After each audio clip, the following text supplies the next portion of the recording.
Hey, so good afternoon. This is Todd Price with Global CT Institute.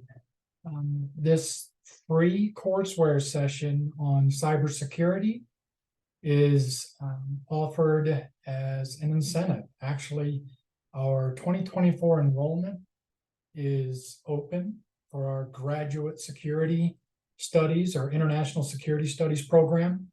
And I guess with that, every organization is responsible for ensuring their security and infrastructure, whether it be physical, human, environmental, or cyber.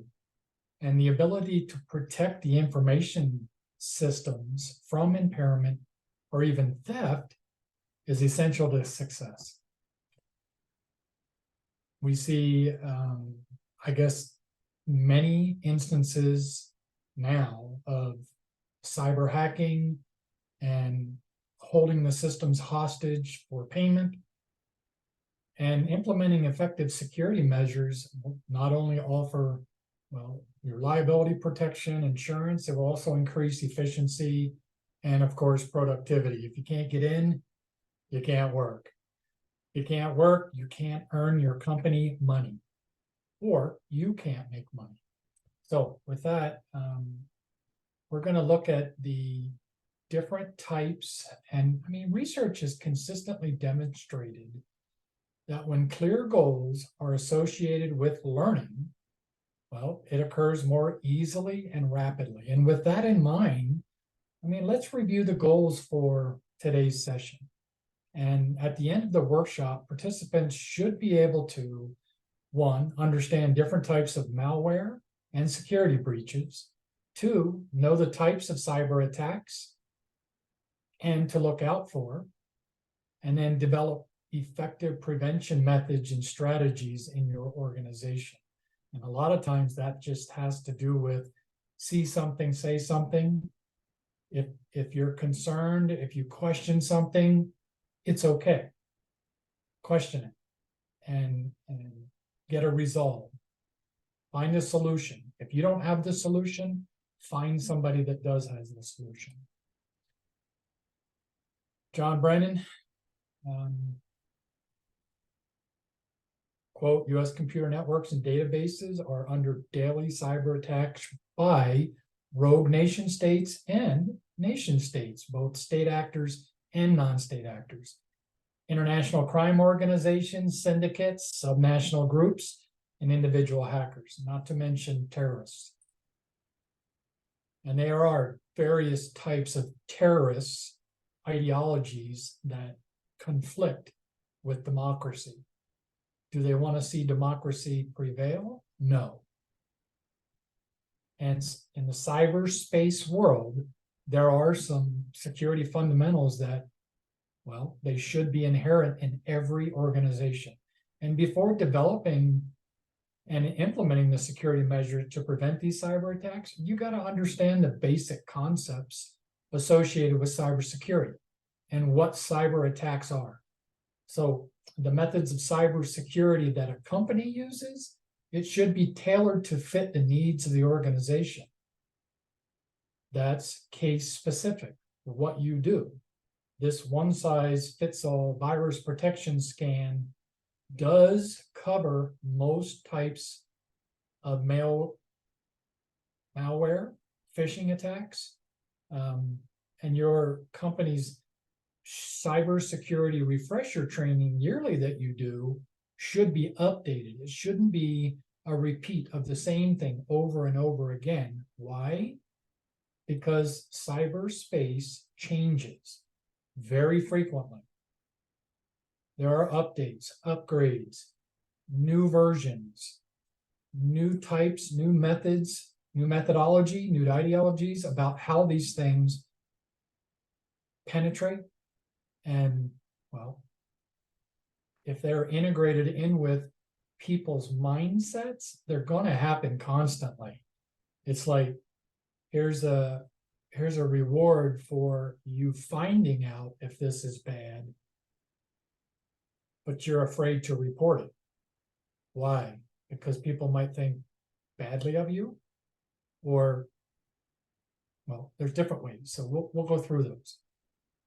Next, what is the cyberspace? Well, the cyberspace, it's the environment where these transactions actually take place. So it honestly it refers specifically to computer node to computer node activity. This operator to this operator, this computer to this computer. So there's no real physical space that makes up cyberspace.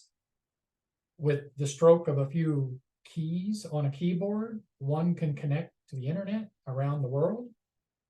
And I mean, there's different items that are included in these cyberspace. There's networks. We go through that in great detail in our computer science class. Devices, different types of devices require different strategies, just like Mac, Android. There's different operating systems out there. And then there's specific case-based operating systems like Microsoft. This is how it works. This is how you use it. Mac, this is how it works. This is how you use it. Is completely different in operation from one versus another. How to integrate one system to another is somewhat cumbersome sometimes when you're trying to work off a Microsoft system and you're trying to understand, well, Linux or some other operating system, Ubuntu, Red Hat. Different platforms require different technical skills. Processes, software applications, information storage, whether it's hard drive, secure drive, if it's detachable hard drive, if it's cloud storage. Information is stored in different ways. Applications are built and designed in different types of, well, operating systems. So what is cybersecurity? Well, it's the implementation of methods to prevent attacks on a company's information system. And this is done to avoid disruption of the company's productivity.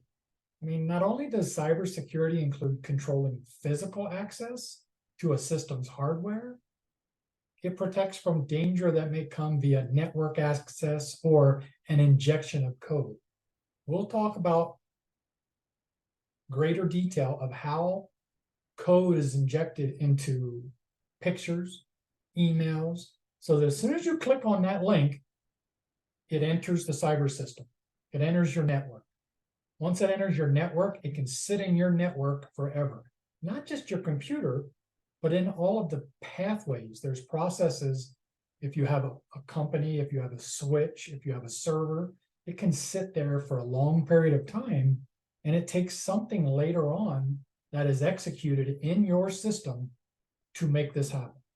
You just aren't aware of it, and it's running in the background. And that's not to scare you or fear you, because yes, privacy is an issue, data is an issue, and everybody wants to be protected. Well, why? Why is it important? I mean, there's your personal information, your credit card information, bank details.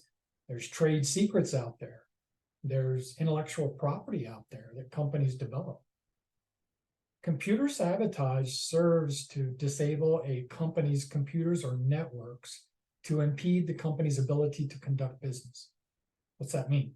Well, in this section specifically, we're going to focus on data security breaches and sabotage, and each can have a dire effect on a company or its clients, right? Your clients are how your company generates revenue. Without them, you're not going to be effective, period.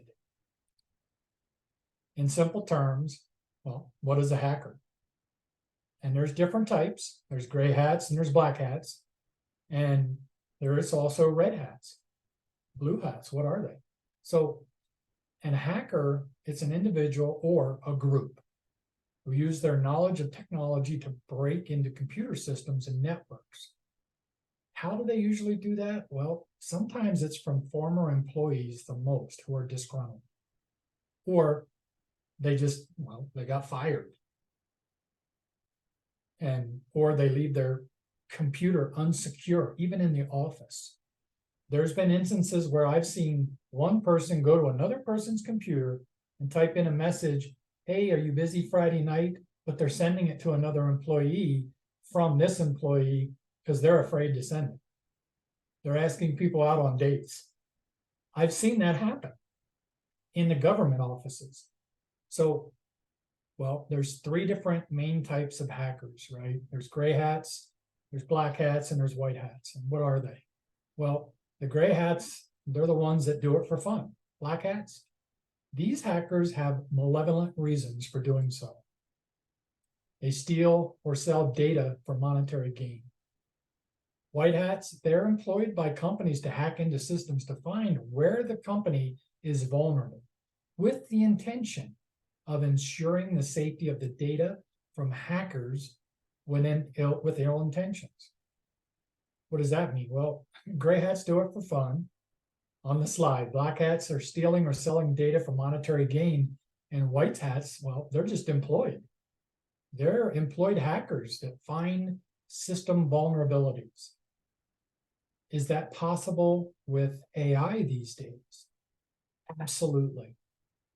We're going to show you in one of our programs how easy it is for AI to infiltrate a system, to scrape information from that system, and to use it to exploit. And exploiting, there are different definitions of exploiting. There's for monetary gain, there's for image, there's for different types of ways to gain or benefit from exploiting another company. They might want to know their business practices, methodologies at which they use to scale. And so in a practical illustration, we're going to talk about what is cyberspace, what is cybersecurity, why is cybersecurity important, and what is a hacker, right? So in this instance, there are two guys, Patrick and Willow, right? They are in the process of opening a small answering service business. We don't see answering services too much. We used to see them with pagers a lot, where a doctor would wear a pager, there'd be an answering service, people would call in, and then the pager would go off. Well, they are discussing the various needs of the company, including the types of security. Now, people still use pagers, believe it or not, but they also use cell phones. It's still a pager. It still sends and receives information. You can press the button to say that you received the message on a pager. Some people still use the BlackBerries. They're secure. They're encrypted, and depending on what organization is using them. Can you infiltrate a BlackBerry? We'll find that out here soon. So if we are discussing the needs of the company, including the types of security they're going to use for use within their computer systems. So, Patrick tells Willow he doesn't believe it's necessary to implement any type of computer security because their business is too small. Meaning, Willow says, even though their business will start out small, they are still vulnerable, and there are many hackers out there that can break into their systems and disrupt the business, regardless of the size. So in this module, we're just going to look at this review real quick. And you can go at these forward at your own pace in the slides and answer them yourself and see how you did after. Because in the end, there'll be a cyber awareness training exam you take free that will provide you with a certificate. Easy enough? Pretty simple. We can either go through them now and give you the answer, or you can study, write it down, and go through it. Use the PowerPoint that we'll send you as you register for the cyber courseware certificate program, and then we'll go through each of these questions individually.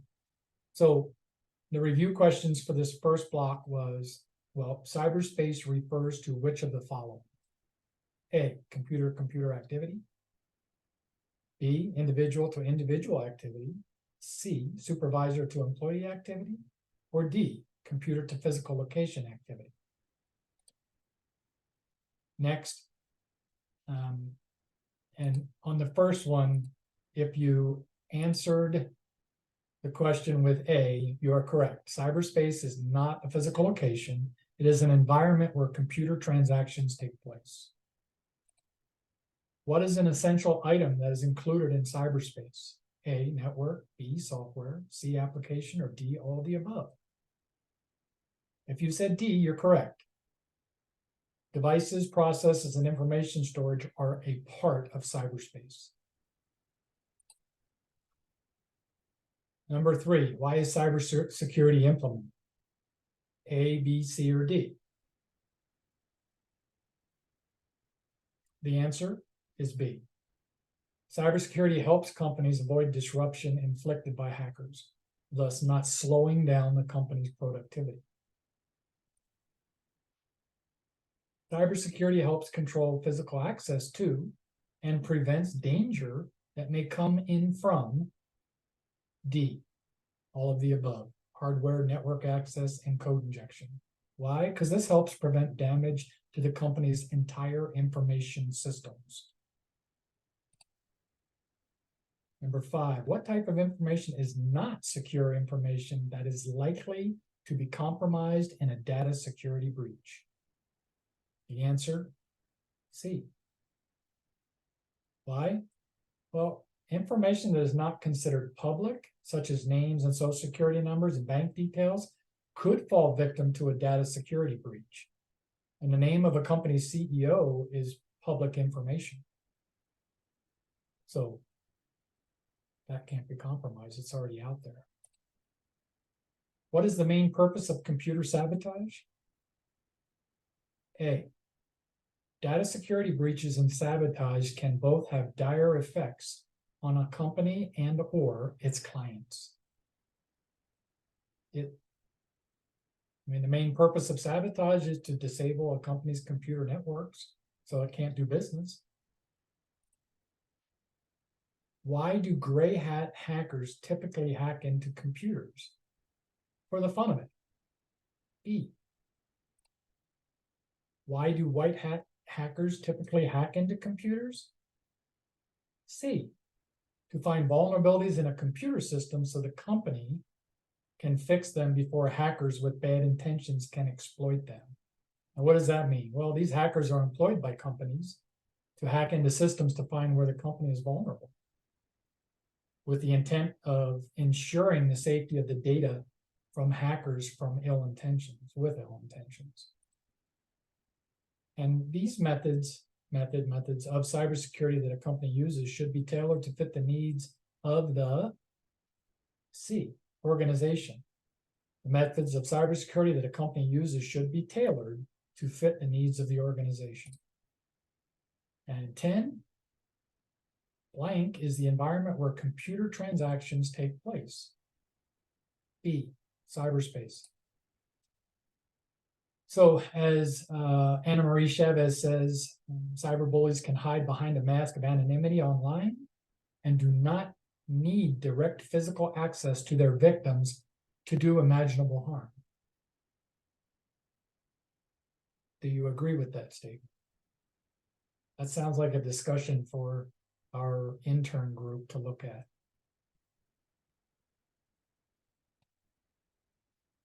Let's talk about types of malware, okay? And what is malware? It's just shortened name form for malicious software. Malware is a form of malicious software, which is intrusive software. It's used to perform actions such as interrupting the computer operation, blue screen of death, or obtaining sensitive information.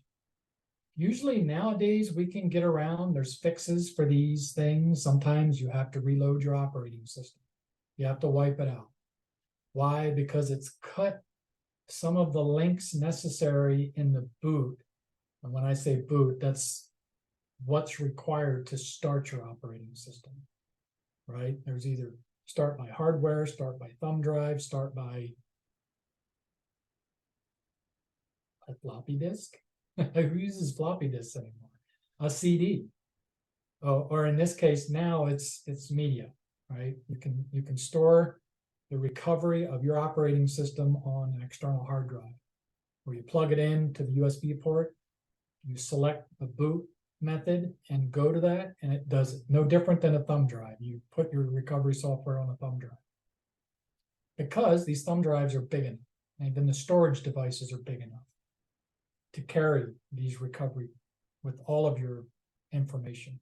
No different than your phone. If you lose it, you can recover all of the stuff you had on it if you backed it up on the iCloud, especially if you're using iPhone. If you're using Samsung or Android, there's also a Samsung Cloud where you can back up all of your contacts, your apps, your information. Sometimes the app data is not backed up, but just the infrastructure for the app. So you have to know ahead of time what you actually want saved on your phone. You should be transferring it to an external hard drive, especially photos or videos if you want to save them. And then cleaning out your phone daily or weekly or automatically. It can be synced automatically too. How about worms? Well, a computer worm is an independent malware program that reproduces itself to infect other computers. It can spread to other computers without having to attach to an existing program, but still causes some form of damage to your network. And this damage includes bandwidth consumption. It slows your computer down. Stopping active anti-malware service like your antivirus software. It can immobilize safe mode, so you can't operate in safe mode. Now you can operate and surf incognito, where no one knows what you're doing. You can also browse without no one knowing, which does kind of hindering Windows update when you're trying to do things in your operating system, if that's how you're set up for incognito mode, because you have to come back to your present operating system and how it operates in order to update to Windows software. So if you're incognito, you're not actually using the browser, you're using just a specific part of your Windows system to see the web so that no one can track what you're doing. Is that privacy issue? We can't track what people are doing, like predators, criminals, if things are in incognito mode. And how do you know someone's surfing or on your network incognito mode? Viruses, corrupting files, computer slows down. Even in an organization network, man, computers get slow. And sometimes that's the result, if you don't know, by another employee opening malware on their computer, because what are they doing? Well, they're surfing the web while they're instead of working. So organizations need to cut outside surfing unless your business model depends upon URL usage during the internet, during outside work. So the virus itself is a program that hides within a harmless program. It's not just injected. It's a program that will run, eventually trigger. How is it triggered? Well, it reproduces itself as a normal performed action. Instead of this, it does this. Why? Because its object is to destroy data. It can infect files, and when the file is open, it spreads the virus throughout your system and through your computer. And this virus will further spread if the infected file is shared with others in a network. If you have a small network and everybody's tied to it by 10, 12 computers in a little office shared space, and that virus is opened, it's going to infect your environment. Not specifically that computer yet, but it can be through packet switching from one router to the next, or from your server, if you're running on a server like we are. It does corrupt files, it slows down computers, and it just takes over basic functions. If you've ever gotten frustrated because your computer is slowing down or not working, chances are there's malware. it's not, sometimes it's not necessarily done on purpose. It's out there to create chaos and havoc. It might just be from one system or one company to another company. Why? Sabotage. If you have a competitor out there, do you think they're not going to be looking for ways to outmaneuver you? I think they're doing it on purpose? Do I think they would hire somebody to do it on purpose? Sounds a little conspiracy. But if you're doing government contracting and you want to know what's going on with the F-35 program, are you not going to, if you're a rogue state that wants to infiltrate, i.e. Chinese or North Koreans or Russians, are you not going to employ people to infiltrate, to find out how this stuff works so you can replicate it or outmaneuver it, make it better, make the design similar and better? Sure. Talk about spyware, because we were just talking about China and Russia. So the main purpose of spyware, what is it? Well, it's to obtain information, just like it says, it's spying. It wants information about individuals or companies without their knowledge or consent. When you go to a web page, it says these cookies, do you acknowledge that these cookies will be on your computer? Because we're collecting data. You say sure. If you say no, well, you're opting out of receiving stuff from the company in order for them to see exactly what you're doing. Which that's the definition of being private, right? Not wanting anyone to know what you're doing. Incognito. So if somebody's spying, well, it can be sent, the data is collected from the act of spying and then is sent to another entity. It can be used to gain control over one's computer without the user realizing it. It is commonly used to track the user's movements and bombard the user with pop-up ads. Have you ever seen pop-up ads that just irritate the shit out of you? Excuse my language, but that's what happens. And you can't close them out. They keep happening, keep happening. That's what's happening. They're trying to deflect your attention away from what you're doing to see what they're asking so they can collect information from you. They're collecting, and with this damage of doing that, it collects personal information from your computer, installing unsolicited software. If you say, yeah, I want to do this, and then it automatically starts downloading something on your computer, and you go, wait a minute, I didn't do this.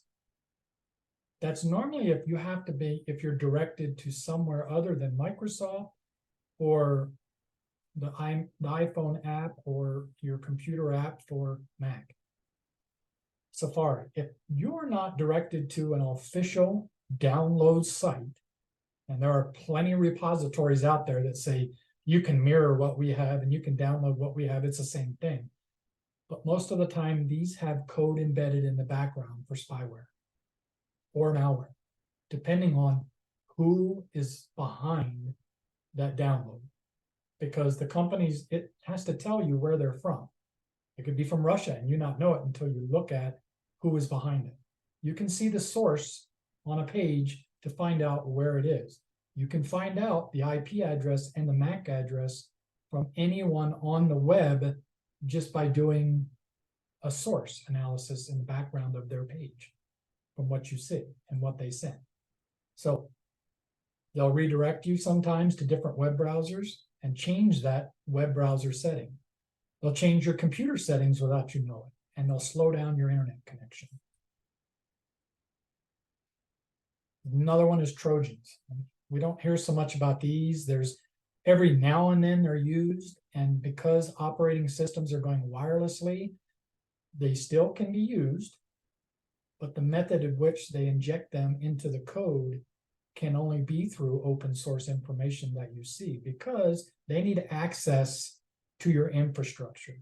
And if you're using what now is in 256-bit encryption, there's even higher encryption systems now. There's two-factor authentication, there's retina authentication, fingerprint, and these systems are designed now for security. Yes, they have to track your personal information, no different than a DNA test. They have to. And from the last few years, from COVID and all of the crypto scams out there, the blockchain was probably one of the best innovations that came out of the billions and trillions of crypto scams that have just happened. Why? Because now people use they use the encryption, cryptography, they use the encryption for safeguarding all their data, meaning they know exactly who, what, when, where, and how people by name, by computer IP address, get into their systems, into their programs, store stuff, sign documents, perform bank transactions, perform investment transactions, digital signatures. It's all innovation that came from this, from cryptography.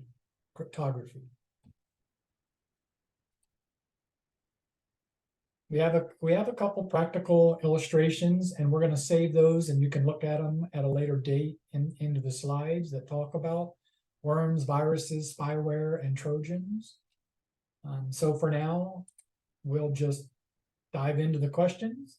And how do worms work? D, they reproduce themselves to infect other computers. And in the test, you're going to get these, so you can actually pause. You can write the question and the answer down and study it. They're not going to be exactly like these questions, I guarantee it, because that would be too easy. We want you to learn from these exercises, right? Which of the following does the lesson not list as damages that worms can cause? C, corrupting files. In addition to the above, those other ones, worms can hinder Windows auto update. That's the difference. When can infected files infect other computers? Well, when the file is shared with other computers. A. Which of the following does the lesson not list as damages that viruses can cause? D. Bandwidth consumption. A computer virus is a program that hides within a harmless program that reproduces itself to perform actions such as destroying data. E. Spyware is commonly used to bombard the users with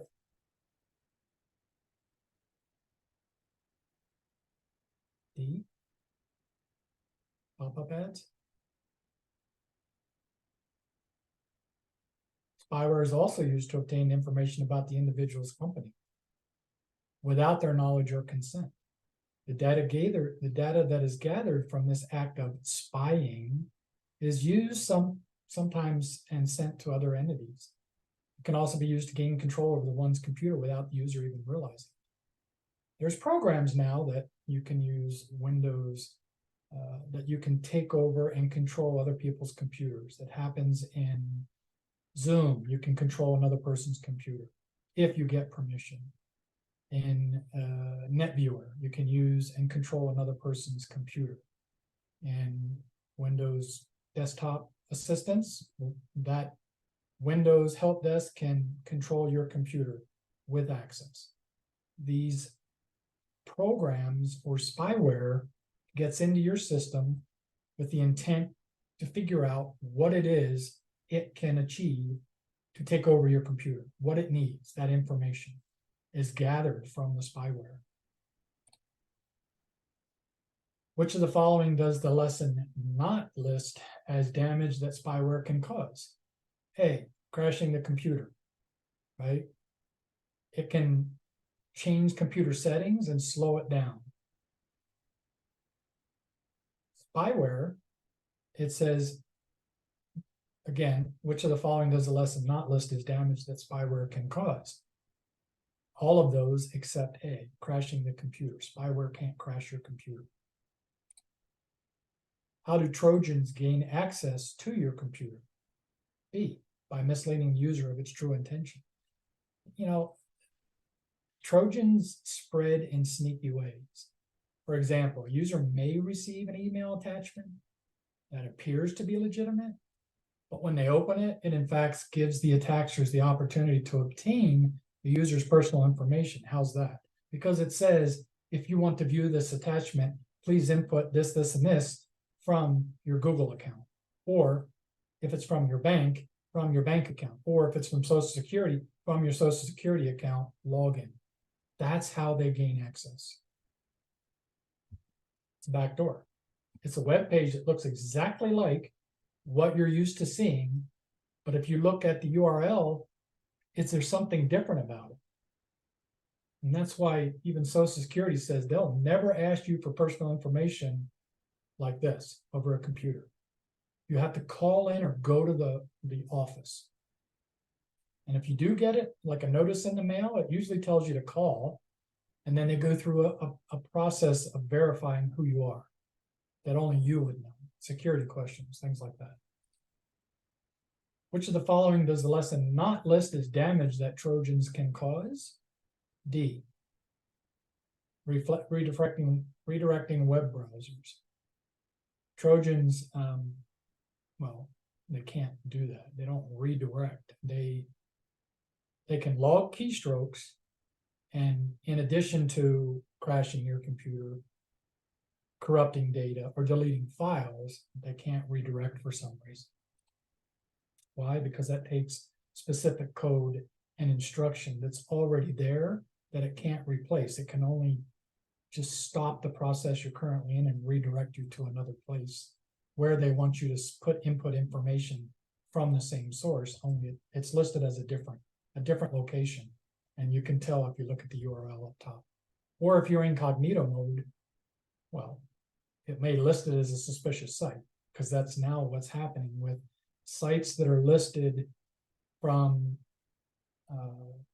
well, if they're spam, if they're suspected as scams or malign influence sites, they're starting to list these. And you have to be able to click to say, yes, I accept. You'll get an email that say, this is suspicious. Yes, I know who this is from. Accept it. Malware is the shortened form of B, malicious software. A computer worm is an independent malware program that reproduces itself to infect other computers. A worm is an independent program. It reproduces itself to infect other computers. Choosing a hard to guess but easy to remember password is important. How is that possible to create passwords that are so easy to remember but are hard to guess? It doesn't take using what they recommend as a password, like you see sometimes when you're creating your passwords. It's you being able to remember and not forgetting. I think that's the hard part, is not forgetting, because I don't know how many passwords to how many systems. I know how many I have. I don't know how many you have. So I think that's the difference. So in Module 4, cybersecurity breaches. So if the data and the results of secure information being released to a treacherous environment, if these breaches are the result, well, in so much to say, whether the data is released intentionally or unintentionally, the consequences can have long-lasting effects, from harassment to identity theft. Phishing, or cyber criminals who are using phishing scams, aim to obtain personal information by appearing to be a legitimate source. Many times they masquerade as a major company, such as a bank, appealing to your desire to keep your information safe. For example, they send out an email that says, we suspect an unauthorized transaction on your account. To ensure that your account is not compromised, please click the link below to confirm your identity. Clicking the link or responding to the email can take you to a website that looks authentic, but in fact is a spoof site, that serves to steal your information and use it for malicious processes, such as committing crimes using your name or using your bank information for personal gain. That's probably one of the biggest spoofing scams out there right now, is looking like another. It's happening on Facebook. We suspect somebody, you've infringed on our rights, our Discord policy. We don't like the way this is happening.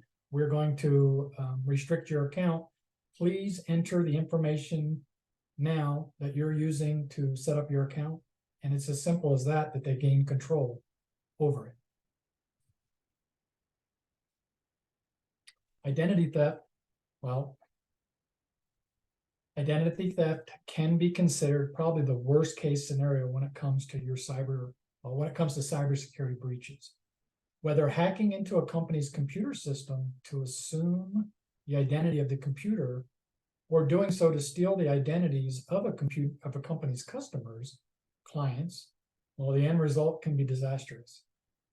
And those who seek to steal another's identity typically do so and move on quickly, making it difficult to trace and prosecute the perpetrator.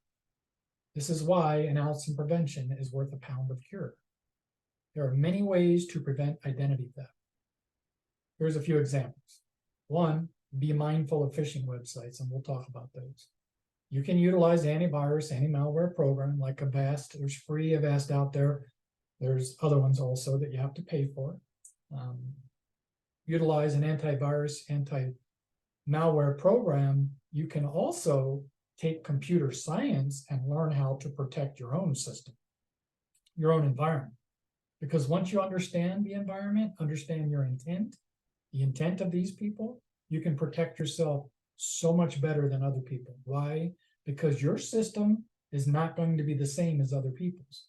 You can make your system as you want, not as it's sold to you. So, lastly, don't respond to unsolicited requests for secure information. If you don't know who these people are, don't give them information. Ask them why they want it. And if they don't respond, move on. If they do respond, say, well, it's private. It's private information. I don't know you. Why should I give it to you? If they're legitimate, they're going to come back with, can you please call and verify with our office so we can explain this to you? And even then, you need to verify who they are. Why? Because they may say just enough information that's public to get you to validate and authenticate your account. And now they have your information. And it's not who you're really talking to. So next, we talk about cyberbullying, because that's more important now, especially with young adults on social media. It's been known to create active shooter situations, rejection. I'll show you. I want to make a name for myself. And cyber bullies, they're not limited to just individuals. Cyber bullies have vices to ruin the reputation of a company. Disgruntled employee. And many companies have social media accounts, government officials, accounts that allow the general public to post comments, complaints, and suggestions. And some use the opportunity to post cruel and negative comments or even threats. And just saying, well, if nobody knows who I am and I'm not on social media, I don't care. Well, if you're associated by people that know you because of where you work or where you teach or what you do for your job, they're going to know who you are and they're going to see that. They're going to see it. You're not aware of it because you're not on social media. And you could say, well, I don't care. That doesn't affect me. Well, it does in some ways. It could affect you, especially if you're a public official and you have children. Everybody forgets about the little ones. Publishing photos about your kids have a profound effect with them in their environment. And you are not in their environment all the time. You might know what's going on with your kids, but do you really know what's being said and what's happening with your kids? So, first things are, do not immediately respond. First, when you feel attacked, the immediate tendency is to respond out of emotion, right? Negative comments, well, doing so could escalate the issue. We've seen that time and time again over the last few years with COVID. It depends on what's happening in the environment out there. We've seen it with climate change. We've seen it with security issues, with wars, with conflict, with destabilization of different economies because of what's happening between the energy sector and research, pharmacy. So it can escalate if you respond right away. And what normally we see is trolls. Trolls are the #1 cause of discord, and they look for it. They even may be incentivized to do it by non-state actors or by other corporations to make another company look bad. So take some time to process the information, identify the source, compose yourself, right? When we give our soft skills classes, we tell people to smell the flowers, blow out the candles. Take a deep breath, blow out the candles. Compose yourself before dealing with it. Talk to somebody else before dealing with it. Find out the source before dealing with it. If it's the right source, if it's a malign influence campaign. And how do you do that? You do your research. You don't just, get on there and say, F you, I don't care what you say. That's not it. How about tell the cyberbully to stop? This is not acceptable. And if you're in a community that has those standards for a group, you can have that person removed if they're not compliant with the community standards. Not just because he has an opinion, because everybody has a right to free speech until it affects everyone in a negative way and causes discord. And that's not what social media was meant for. But that's what it's being used for now. So tell the cyberbully to stop. Granted, that may not always work. Well, sometimes being told that the behavior is not acceptable is all one needs to hear in order to cease. And sometimes some of those people end up with, the proverbial 2x4 upside the head to learn a lesson that that's not something they should be continuing, because they usually get kicked off social media. And now we see when you start saying things that are not true, especially when they have such a profound impact or effect on society, people are getting sued for saying stuff that's not true. So next is get the authorities involved, right? Contact your local police. Police often have the necessary tools to track down the culprit and help put a stop to the behavior. Cyber stalking happens every day for different reasons too. Cyber stalking a company, well, that can come across as like false accusations, defamation, saying things that are not true about a company and ruining its reputation online. And there are civil actions that can be taken when that happens. Cyberstalkers' intentions is typically to intimidate people, in some ways influence the victim. And cyberstalking is a criminal offense that is punishable under the anti-stalking laws. It used to be if you kept calling somebody on the phone, right? You'd call them on the phone, they'd pick up and you try harassing them and stalking them and this and that. That was a felony. It's still there, but the technology is different. Cyber stalking in this space, well, there's no connected telephone line, so it's not stalking, or it's not person-to-person contact. The intent is still there. How it's done is different these days. So for one, there are some situational awareness techniques and anti-stalking tips that you should follow. They are, be sure you always have physical access control over your computer. What does that mean? You have a card reader, pull your CAC card, your common access card out of it. Don't leave it in your computer when you walk away. That's the first sign of somebody that's not practicing situational awareness in their organization, leaving their CAC card, especially in a government computer. Remove it. This will prevent another person from getting on there and asking out that cute girl over in finance out on a date from your computer. I have seen that happen. And the person is not the one that sent it because he wasn't sitting at his desk. He was in the bathroom. I didn't do it, but once I saw it, I said, dude, that's wrong. Stop right now. And I went and pulled the guy's CAC card out and I gave it to my supervisor. These are instances where personal identification is revealed doing stuff like that. And it becomes deep and emotional when a person feels like somebody's watching me or stalking me. So always log out of programs. Don't leave them open before you step away from your desk. Utilize a screensaver and a password. Privacy protection screen so nobody beside you can see what you're doing on your screen. There are administrative privileges in your server environment, in your IT department, where they can see exactly what's going on by logs. They know what you do, they know where you go, they know what you look at. And if you think that's not true, organizations have to prevent and protect itself against liability. If you're out there doing things you shouldn't do, and it will harm the company's reputation for doing it, they have an obligation to protect itself. And that's a business 101 strategy right there. Keep your security software updated. Passwords, in a government institution, I think it's every 180 days, you have to change your password for specific programs.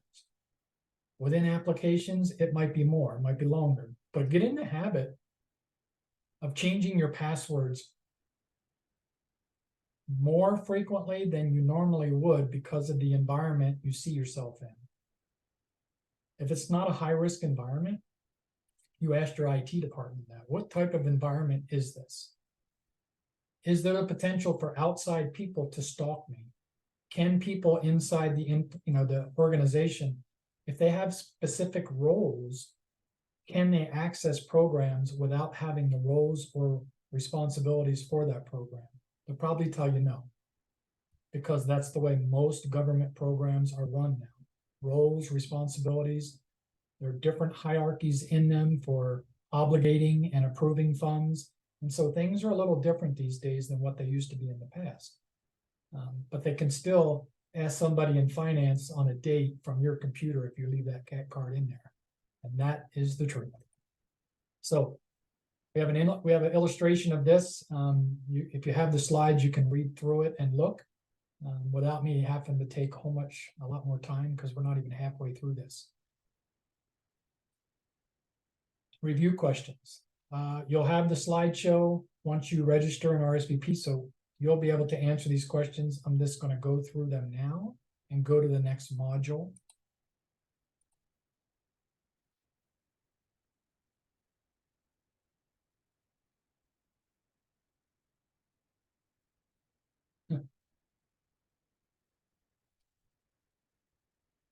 Module 5.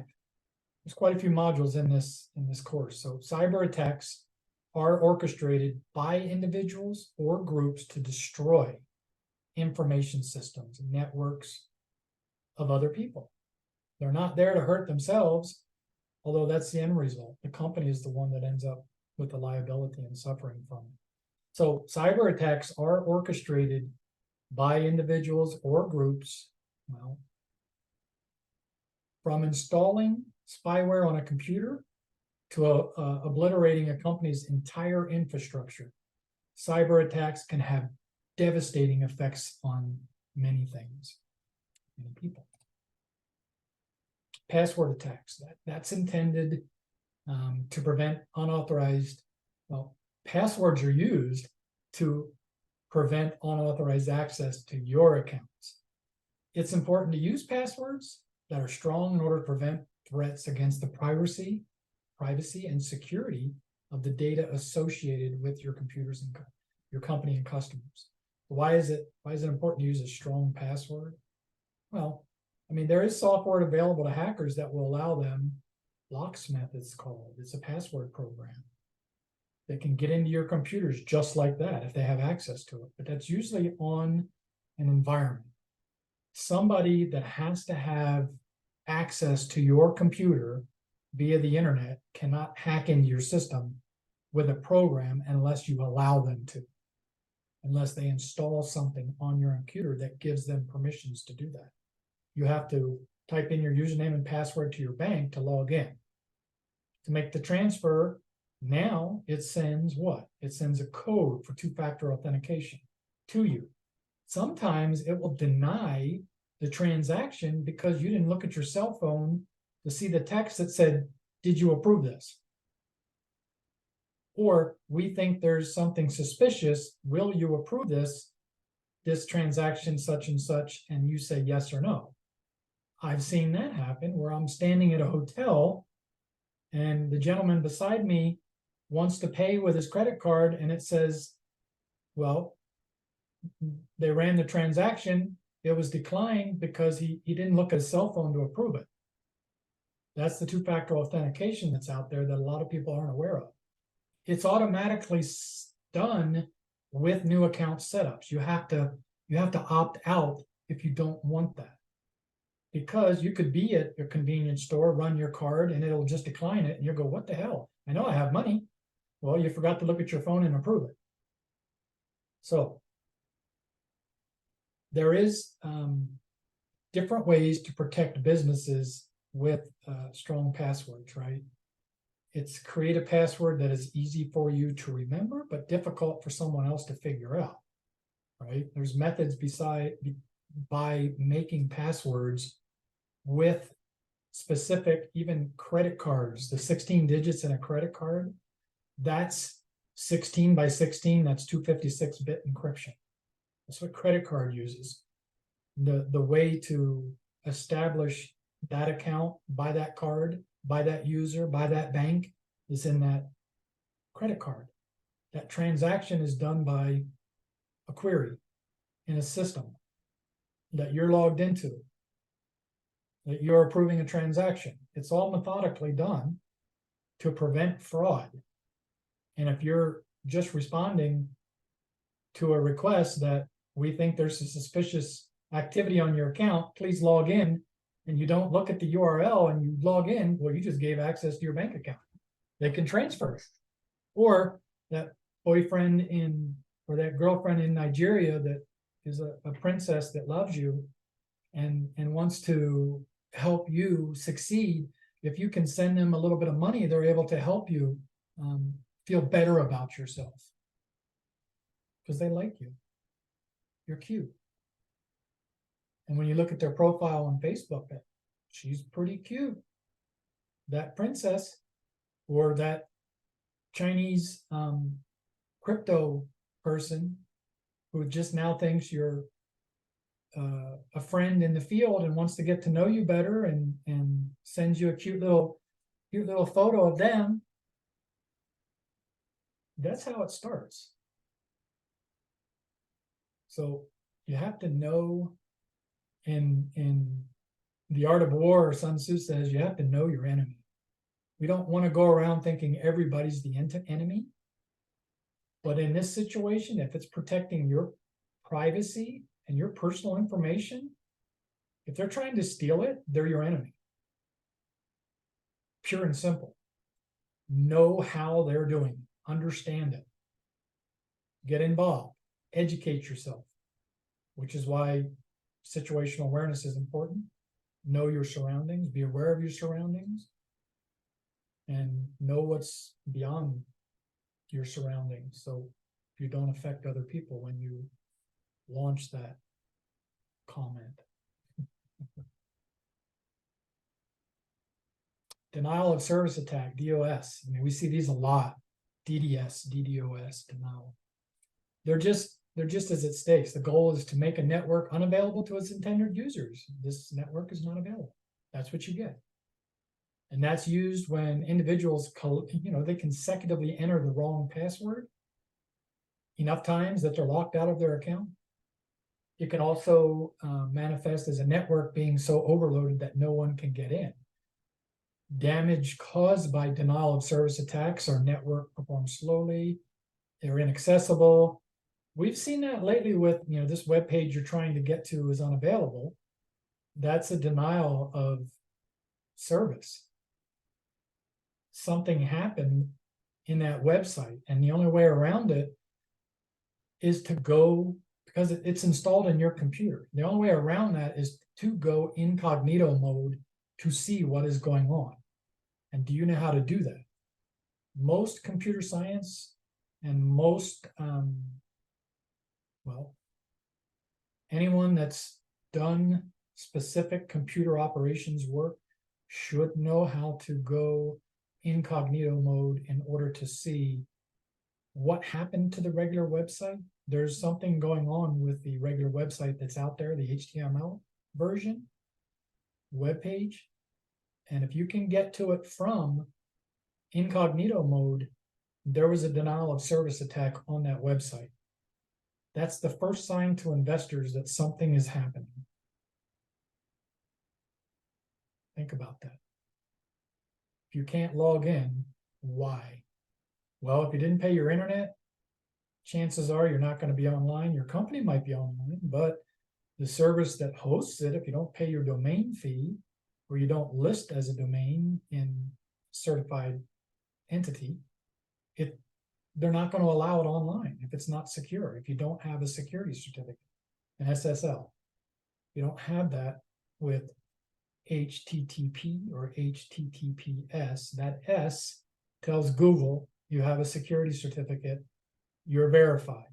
Without it, chances are you've just made a website, you're trying to get it out there for people to see, but it's not secure. It's suspicious at this point. It could be a malicious site. Even though the intent is to launch this new website, it's not out there yet.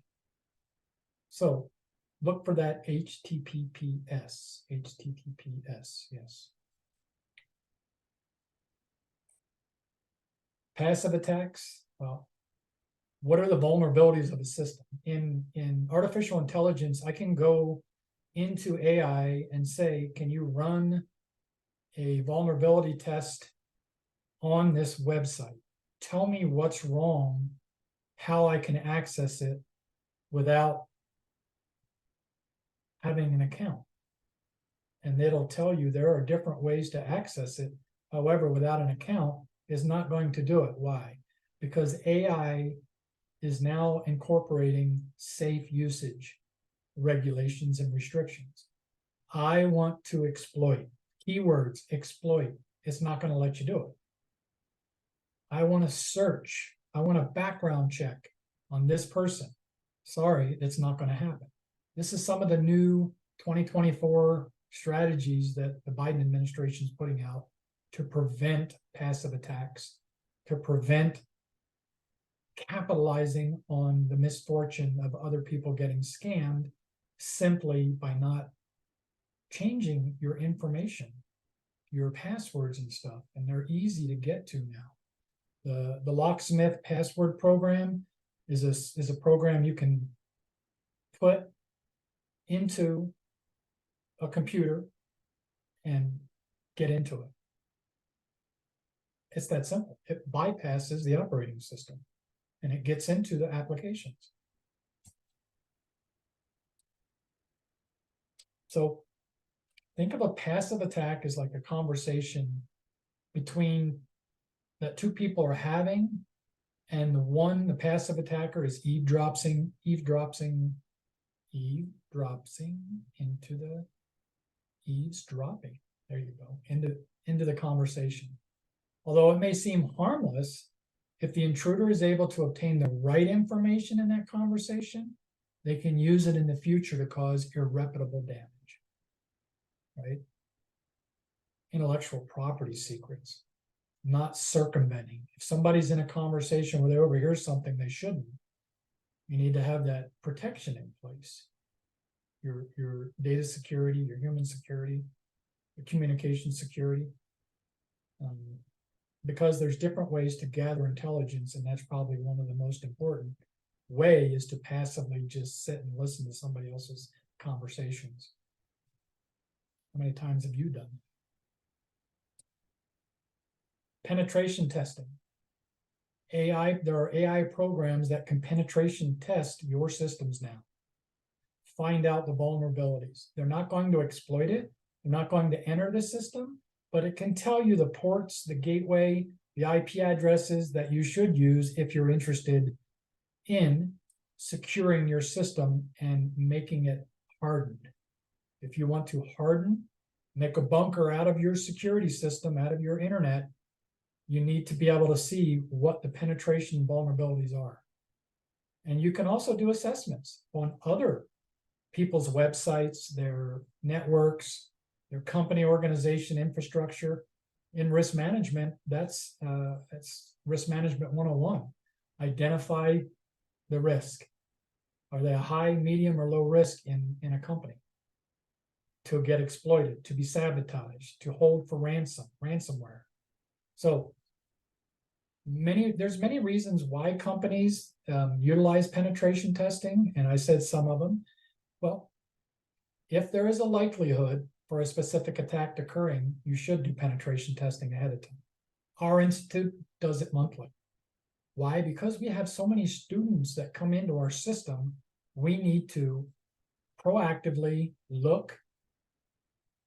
We do assessments, we do strategies, we align it to geographic location for these students. What malicious actors are operating in that area? Do we need to look at, okay, in this specific area on Mauritius Islands, is there somebody there that has a Russian listed MAC IP address that we should not be allowing into our system? It's open source on our website, in our community. But in our classwork and coursework, that's different. We don't allow access except based on personal identity and the account that is set up for them, and whether they're enrolled in the program, admitted into the school. About detecting high-risk vulnerabilities that can result from grouping things at the low risk. Do I need to re-explain that again or restate it? How about detect high-risk vulnerabilities that can result from grouping of low risk?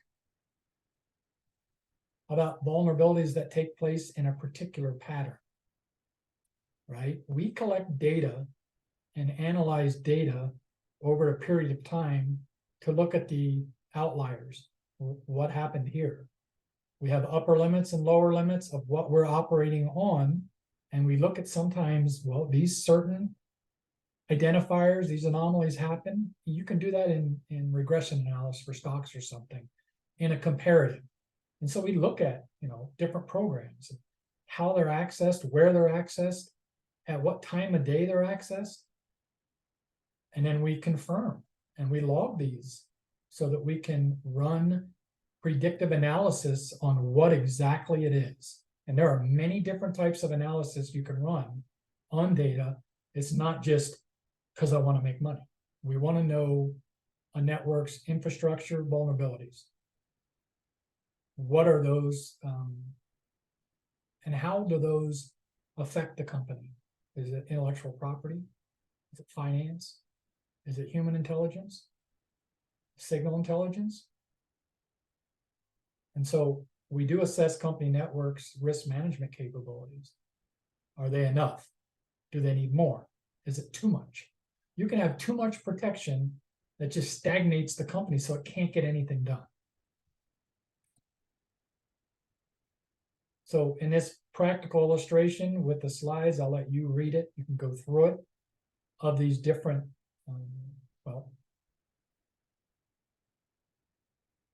the different types of attacks. In the questions, these review questions for Module 5, just go through them. You can also answer them and then go back. In the notes of the slide are the answers. So I don't have to sit here and read every single one and take too much more of your time.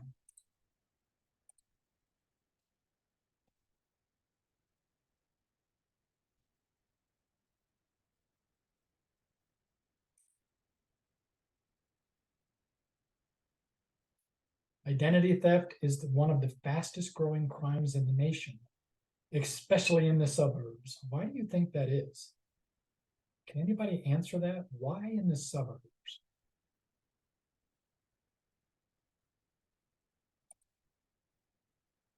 Module 6 is on prevention tips. We've talked about a few things already. And although it may not be possible to completely avoid falling victim to cybercrimes, having a toolkit of prevention methods, well, that could help your organization minimize the risk of such crimes, damaging the reputation of your company or faith of your clients or customers. And one of the easiest steps to keeping your data safe is to craft solid login credentials. If possible, remember the password so that it doesn't have to be written down. If you must have the password written down on hard copy somewhere, be sure to store it in a secure location, like a safe in a book, right? But still, there are methods even in there that you want to, so that nobody can just say, oh yeah, this is the website, this is my account, this is my username and password. Because if you take that book somewhere with you, if you're traveling and lose it, there goes access to every single thing. Can you remember every system that you have, website that you have been on, that you've had to create an account that's personal, has personal identifying information that you can go back and just remember when you're in panic mode? You lose your phone, then what? Everything personally that I have is secure by many different strategies and there are different illustrations for how I've done this in my environment, in our school, and in our programs. So here's some of the tips for creating a strong password. Use a unique password for each of your accounts. Do not use one password for all of them. Ensure your password consists of letters, numbers, and symbols. That makes it harder for others to figure out. Avoid using common words or consecutive characters to make up passwords. Like, don't use the name password as your password. Many companies default if they're trying to log in as a user as admin, password admin, or admin password to get you in first time. Do not use passwords such as Office 111 or Office 222. It's pretty simple. There are 10 steps to verify or authenticate an individual's identity using two components before they gain access.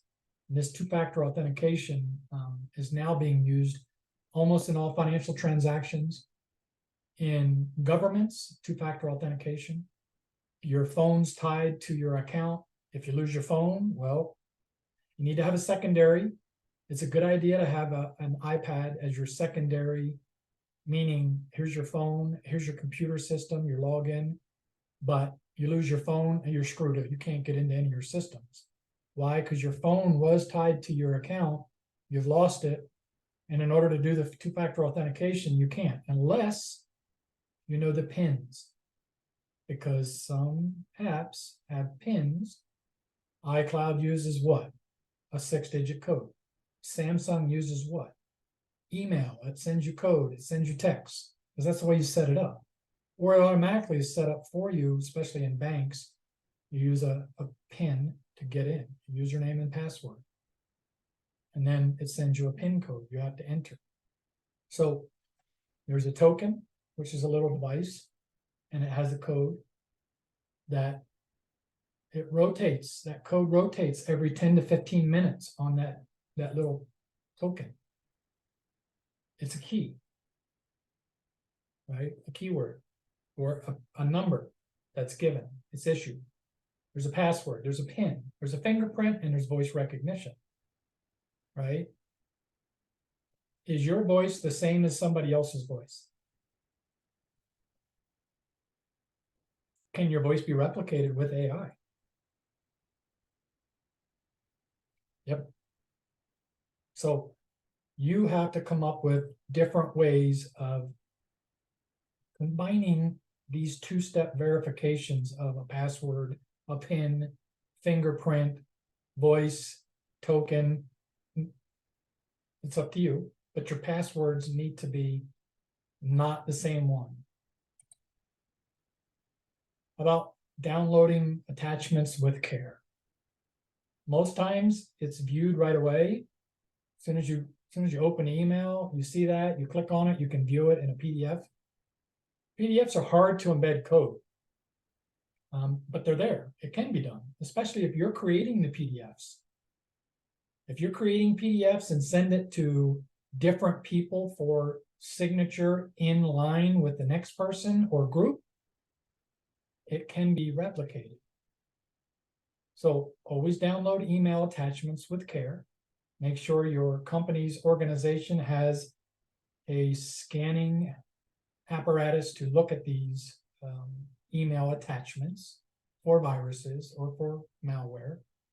Normally the malware comes with a name specific, synonymous with it, and it is caught before it even gets to your system by your anti-malware software, which is usually included with free antivirus software on most computers. And then there's BitLocker and servers and other things that you have to look at. So regularly update software patches if you haven't done that in your computers. I know it's a big deal when you're trying to work and all of a sudden your computer says, we need to shut down and re-update you. It's like, shit, I just started working. Or I got this meeting, I need to get to it. Oh man, my computer says it needs to update. That's happened how many times to people? So go with your gut, right? If something doesn't seem right, it probably isn't. If you don't know where that attachment came from in your organization, don't open it. Call your help desk and say, hey, I've got this attachment, I'm not sure. I don't know who it's from. I didn't contact this person, they just sent it to me. Because if you don't know who they are, you should never accept an attachment like that. You should quarantine and have it looked at if you don't know. How about questioning legitimacy of websites? That's a big one. Now it's happening automatically on specific domain platforms or operating systems. There are websites out there that are built by professionals.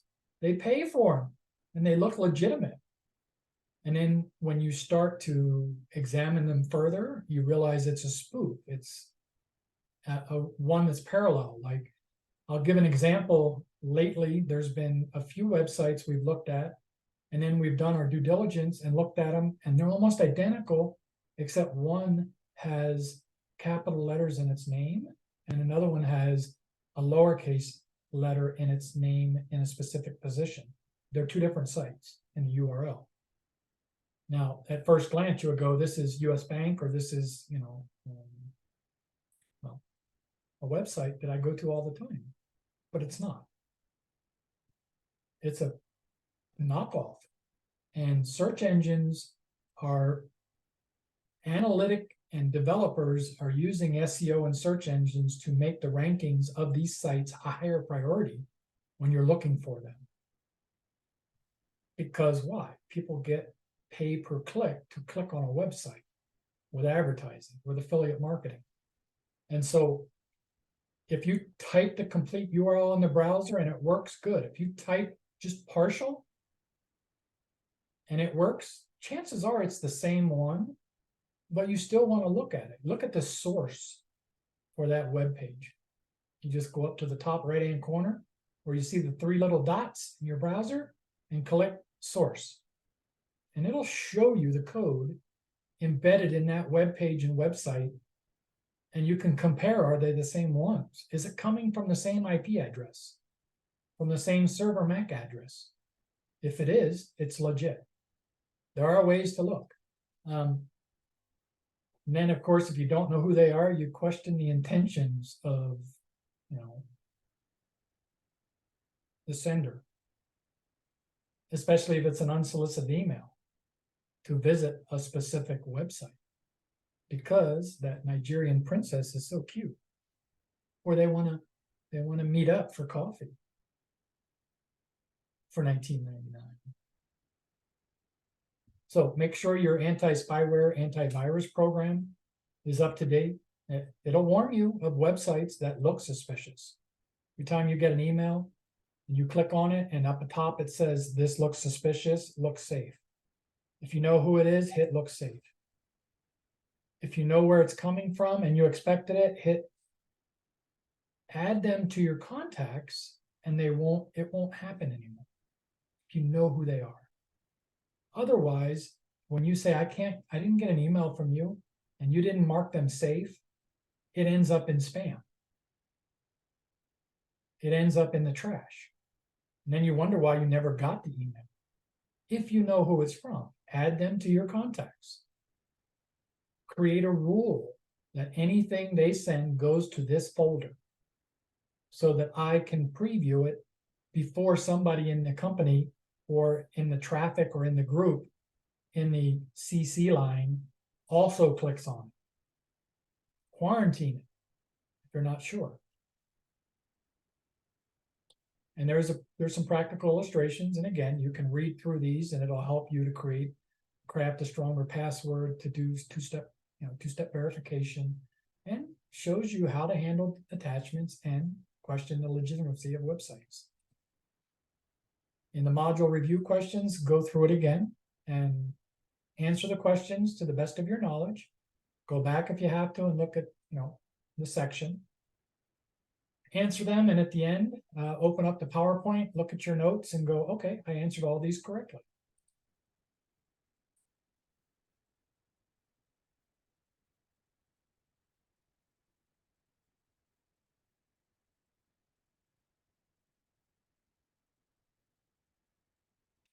I like this quote because when people not understanding how the first packet was sent from one student at MIT to the college campus, they sent one packet across and it was received, and it sent back another packet in 1961. Even before that, they were using a different type of electronic teletype system. And most people are aware, in the 60s, 65 range, when ARPA, the Advanced Research Project for DoD, was started. It was started by US government, and then it became part of the Defense Department for these solicited projects, proof of concept. Does this work? Let's entertain this in the government projects and programs. Let's make this work. Let's make this happen. That's how ideas happen in the government. They take somebody to develop them in the private sector, and then they go into that sector.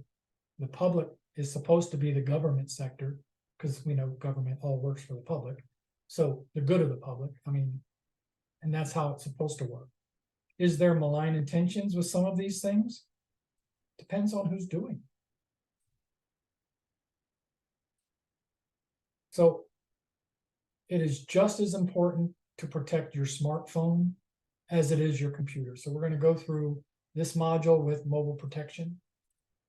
With phones having many of the same capabilities as computers, they are open to many of the same vulnerabilities that computers are, and they face.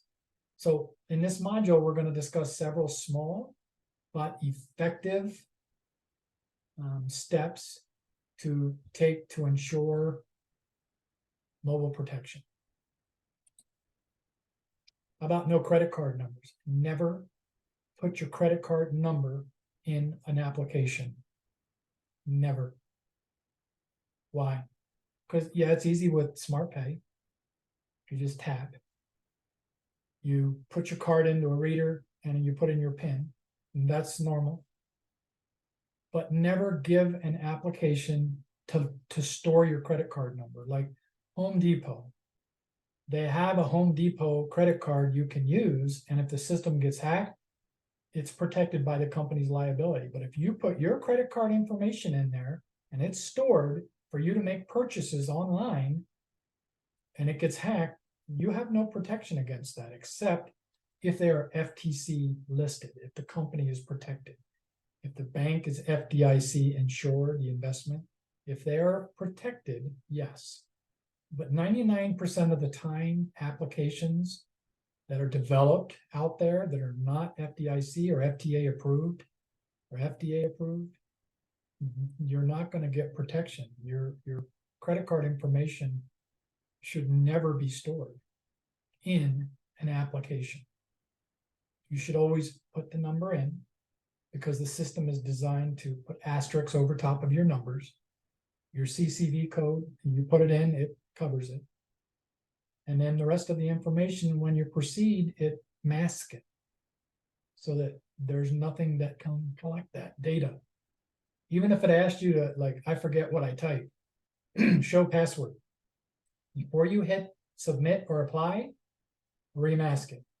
Don't allow it to go through as what you see is, that's my password. I had to verify it, so now I'm hitting apply. Always make sure to remask it, cover it back up.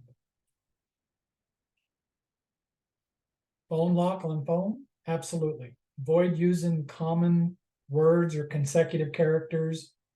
If somebody knows your birthday, chances are they're going to use that code and it's going to get right into your phone. Don't use that. If you have the 9-digit, use this display, use this mark, how it's made, that's pretty protective. Is it enough? Sure. For your phone. Don't let your phone lay. Don't give your phone to somebody else to use. Don't let somebody steal your phone because you've left it unattended. Or you've left it in an airport. I don't know anything about leaving my phone in an airport. Just saying. So enabling a lock on your phone, well, when it's not in use and a PIN and a password is needed to unlock the phone, that will prevent unauthorized use. Just as we talked about in a previous model with your password and your PIN. So use a unique password for each of your accounts. Yes, it's difficult to remember them all. Do not use one password for all of your accounts. We know that people that have bad memories do that. Not because they're inferior, because that's normal. That's what people do. I don't want to change my password for every single application, and I have 120 applications that I use on a weekly basis to perform and be productive in our organization. Different platforms, different websites that I go to, different groups, different accounts, different countries, different cities, different areas, geopolitically, whatever, that I need to go to. Most of these places have accounts. They have passwords, username, and passwords. I need to log in. Don't use the easy way, because hackers, they use the easy way too. That's the easiest way to do it. Don't save your passwords. Treat them as a lock. Put them in a safe. Invest in a password manager service. There are in password manager services online that will help you with managed services of your passwords. It's kind of like having a personal assistant stand beside you and say, what's your password? Okay, I'll remember that and write it in my diary. Next time you access it, just ask me, I'll tell you what it is.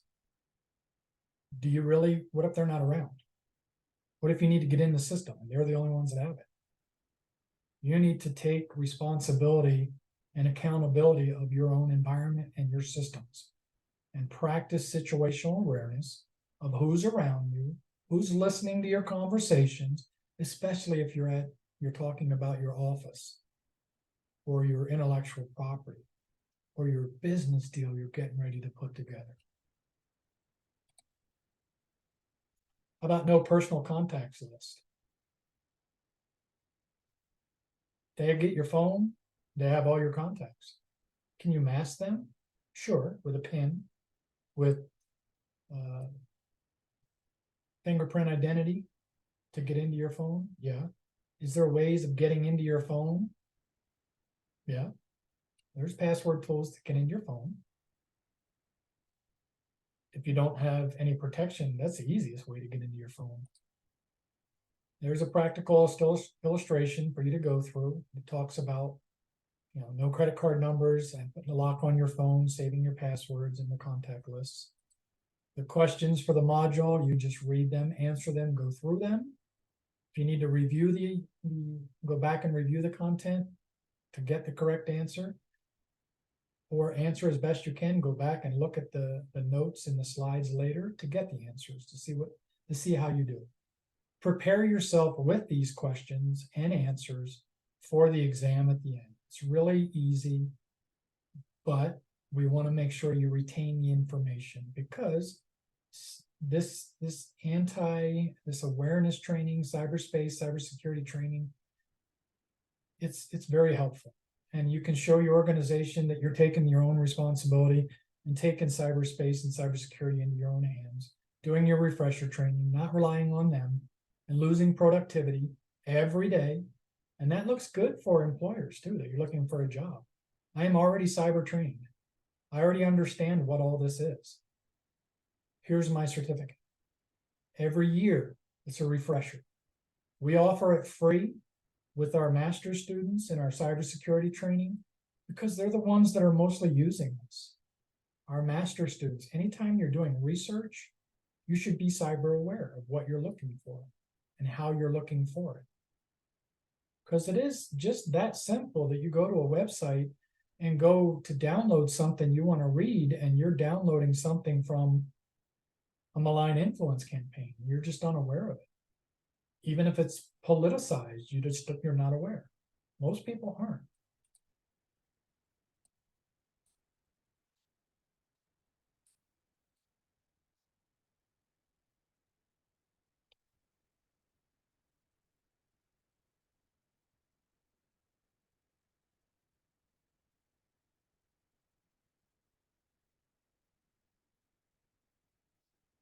Social network security, here's a good one.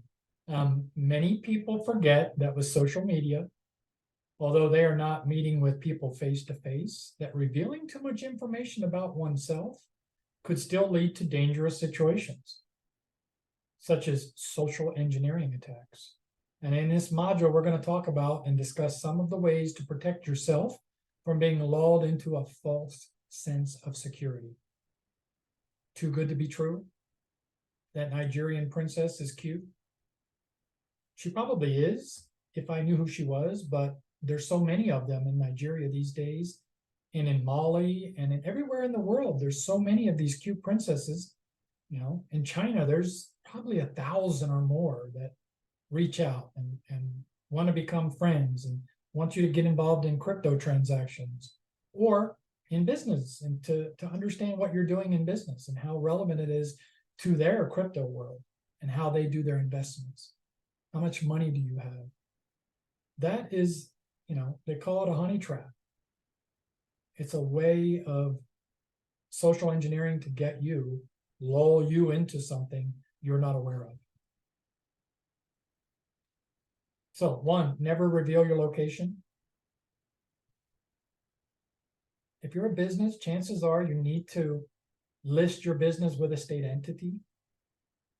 And the only people that see that are people you're doing business with. A hacker's not going to take the time to look to see where you are, because he's just getting in from wherever he is into your system. If somebody's a human stalker looking at an employee in a building and they want to follow and see what they do, the paths they take, what park they go through at the end of the day, the habits they have, that's one way. And you need to protect yourself. Don't take the same path every day that you travel. Just don't do that. Walk in same direction, but a different path. Take a different mode of transportation. Drive a different route. If you have the luxury of driving different vehicles or carpooling, do that. So the internet is a public source, and with disclosing your actual location to strangers, you open yourselves up to crimes like burglary, harassment, and stalking. Keep your birth date hidden. I mean, it's a sad story. I admit responsibility for this one. I would not know certain family members' birth dates if Facebook didn't tell me today was their birthday. Sorry. Right? How many of you don't know your family's birth dates, or Facebook has to tell you it's their birthday. It's not because you don't care, it's because you're not thinking about their birthday all the time, right? Unless you're really close, you really know them, they know your birthday, you celebrate together all the time, it's your kids. You better not forget your spouse's birthday, right? So don't give it away. Then they don't know your age. And even though it seems harmless, well, they can get several pieces of information to steal your identity if they know your birthday. If they know your travel information, they can get it. So how about having a private profile on all of the social media? So only your intended people that you want to do business with, they're the ones that see what you're posting. Public figures, unfortunately, because of the FIOA, Freedom of Information Act, they don't have the luxury of having private profiles as a public figure. But they do have the option not to respond, or their publicist can respond for them. Meaning if there's a complaint filed or there's blackmail happening, and it happens, or people don't like your comment, so you delete it, and then you feel like your freedom of speech has been violated. That happens a lot, right? If it's out there on the internet, it's free, fair game. And if people don't like your opinion, should they delete it? Sounds like another good discussion for the interns to create a webinar on.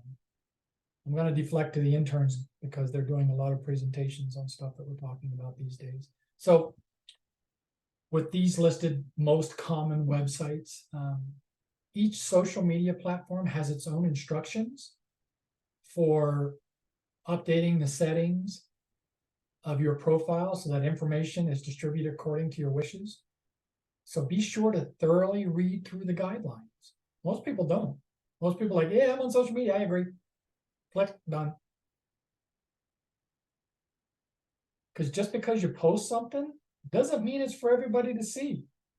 But everybody will see it if you make it public. Although it's a useful way for networking, professionally promoting your business, and failing to properly manage your profile and privacy settings could have consequences you can't undo. Don't link accounts, right? Linking your social media accounts make it easier for thieves to find you.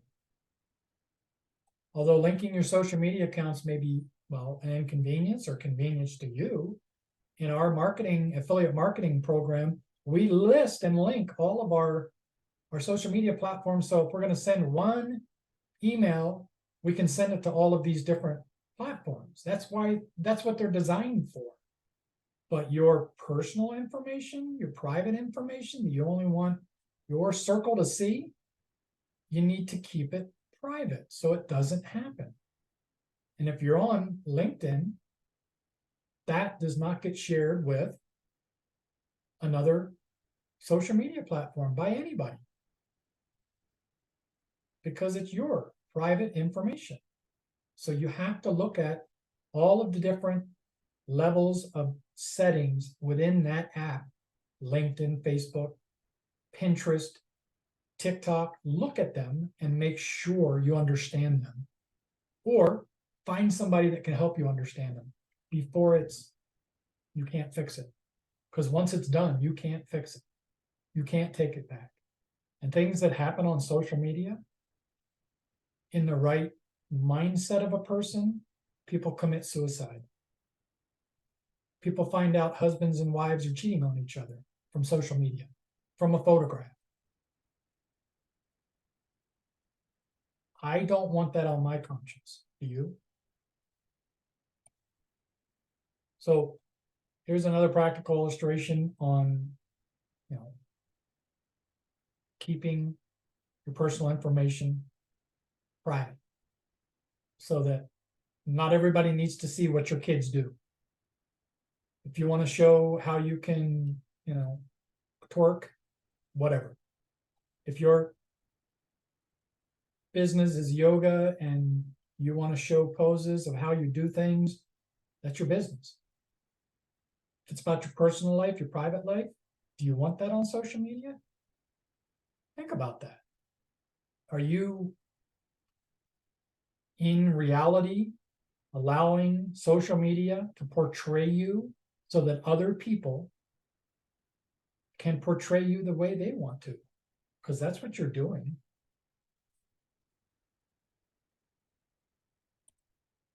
And in this module, review questions the same, just go through them. I'm going to go through them now to the next module and go back through the PowerPoint, look at the notes, see the correct answer, study for the end of course test. Because once you've completed the PowerPoint, once you've looked through all these modules and you're ready to take the quiz, the test, I'll probably say there's going to be 20 to 30 different questions on this. Go back and study, and then let me know by email, because everything's within and during the discussion on Saturday this week. Every Saturday there's a Q&A session in this cyber security awareness training. There'll be a specific link with this lecture for you to review, watch, email me for the certificate, or excuse me, for the test, and then your completion certificate, which we will send to you. All right. Now, in these review questions, they're the same as the other ones. In the exam questions, they're going to be worded a little differently. The information's the same, but it's not a, oh, I'm going to go back through and look at these and then it should be like this, it should be like that. No. There's some research involved in these questions and these answers, in these notes, in this presentation for you to look. It's all open book, but don't panic. Just look, figure it out. Send me the answers. You'll get the certificate right after that, providing you pass. What do you need to pass? We'll go through that at the end of the course. So while you may not be able to avoid all these risks, I mean, I guess the risk mitigation is done to decrease exposure and lessen the threat, lessen the vulnerabilities that allow people to attack by preventative measures, by specific checks that you can do, and by balancing out the knowledge, the skill, and ability that you have in the cyberspace to effectively or to proactively take steps to protect yourself and your business. Firewalls use preset security rules to keep track of, regulate, and look at the incoming and outgoing traffic of the network system. Now, think of a firewall as like a blockade, right? Here's the ships in a harbor. They're not letting trade come through. It's a blockade. Between the internal network that's there, which is trusted sources, to the external network, which are presumed to be safe and trusted, the firewall is host-based to protect from these infiltrations. Network firewalls specifically, they specifically filter the flow of incoming traffic, concerning at least two networks, yours and the others, host and trusted source, external source. So while the host-based firewall deals with the one host that manages the traffic of that particular machine, it's not going to manage the external source. It's only managing what they know of and can monitor in your system. Virtual private networks, these are more and more out there and people use them a lot. I suggest using them all the time. It has different layers of tunneling protocols, endpoint to point protocols, from one node to another, from one environment to another, from one system to another. So And these VPNs, they're private networks that spread across a public network or the internet, because nobody owns the internet. I don't know if you're aware of that. The internet is just there. Nobody owns it. Internet service providers provide places, space. They allow you to register a domain. They allow you to build a website, to host an email server, to host an e-commerce platform in order to conduct business and from person to person, peer to peer, file share, conduct transactions. Some have fees depending on if you're going through public banking or something like that. I mean, crypto is a decentralized system. I don't even want to get into that. That's a whole nother module talking about decentralization and peer-to-peer networking and well, the internet protocol securities. Most of the VPNs are based on security protocols of your internet provider. They come in layering and different protocols for tunneling. We'll talk about that point to point. And then SSL or TLS, if you've ever gotten into your internet settings, your computer settings, you have SSL settings for your TLS 1.0, 2.0, 3.0. If you don't understand them, then chances are you've not taken a computer science class. Your help desk at your organization can help you with that. If specific requirements for places that you visit require SSL or TLS of 2.0, 3.0 or higher, like in government, you have to have your settings for that, or you can't access it. Now, not everybody gets into government computing systems, but these open virtual private networks are so commonplace now that you're not able to see where the person is coming from if he's using a VPN. That helps on the opposite end of any investigation that needs to be done. If you can't find out where they are, because there are specific places you have to go in order to see them. It might be from a server in Norway, might be in a server from Ireland or South Africa or UK in order to get to that person's computer via that private network that's hosted by somebody else, right? Antivirus and anti-spyware. There are different ones out there. There's so many out there. I prefer to use the one I use, right? You have to be able to understand what they do.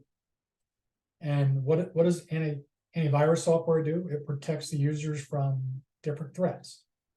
Viruses, browser hijackers, rootkits, Trojans, worms, ransomware. And then anti-spyware software aims to detect and dispose of spyware programs that the users themselves don't intend to have on their systems. They didn't intend it, but these spyware programs are installed on the computer without the user's knowledge or consent, and they collect information about the user's habits, where they visit, right? Chances are the child pornography organizations, law enforcement agencies, they're tracking downloading and uploading of these videos of children, human trafficking, of promiscuous activity by way of a website, webcam. Are these people forced to do it? Is there consent behind that? And more, you can use these programs to detect download and upload of other individuals. You can, if you know how to do it. So if there's spyware programs installed on the computer without the user's knowledge, if you know, to ensure your programs are working properly, you have to regularly update them. If they're out of date, you're going to get stuff, programs and spyware, worms, viruses, malware. It's built at the time, and sometimes it's accessed later, but it's injected in specific times. And it just takes not updating them. If you don't update your antivirus, you're not going to catch specific ones that are out there. And it's always after the fact. Something happened to my computer. Can you call the help desk? Can they come look at it? And they look at it and they go, well, you have your computer's infected. There's no way. We're not going to be able to restore it. If we do that, every other system in the building is going to be affected. We have to quarantine this computer. We have to wipe it out. We have to wipe the hard disk drive out. We have to change it. We're done. Worst case. Now you have to figure out why it happened, how it happened, so it doesn't happen again. Most times company go, we averted that attack. We're good. Okay, everybody back to work. But they forget about how did it happen? Isn't anybody going to do anything about making sure this doesn't happen again? Yes, we're going to go pay this $1 million company with this $1 million program, and they're going to fix all our problems, which half of what they're going to sell you probably doesn't even pertain to your system. So every program, every attack, the type, the methodology, there are specific ways of addressing and mitigating these vulnerabilities. Which one do you choose? McAfee, Kaspersky, Bitdefender, Norton, Avast, PCmatic, right? PCmatic, they're out there helping governments.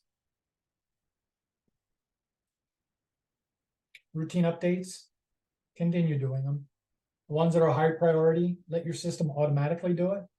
Ones that are suggested, look at what they are, what systems they affect, what drivers they're on, what needs updated.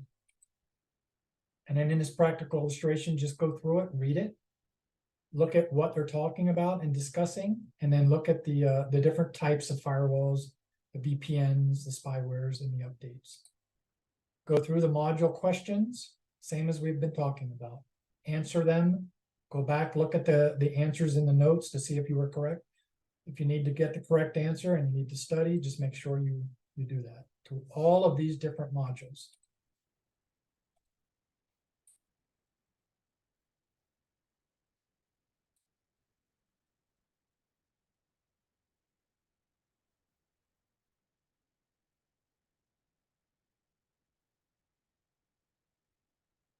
Cyber war, cyberspace, and cybersecurity have nothing to do with cyber war. Cyber war takes place largely in secret when most people don't even know it. It's until the general public finds out, right, that this happened. We're seeing it more and more and more because companies have an obligation to report to their shareholders, stakeholders, investors that this happened, and to mitigate the effects so that it doesn't happen again. Mitigate the vulnerabilities.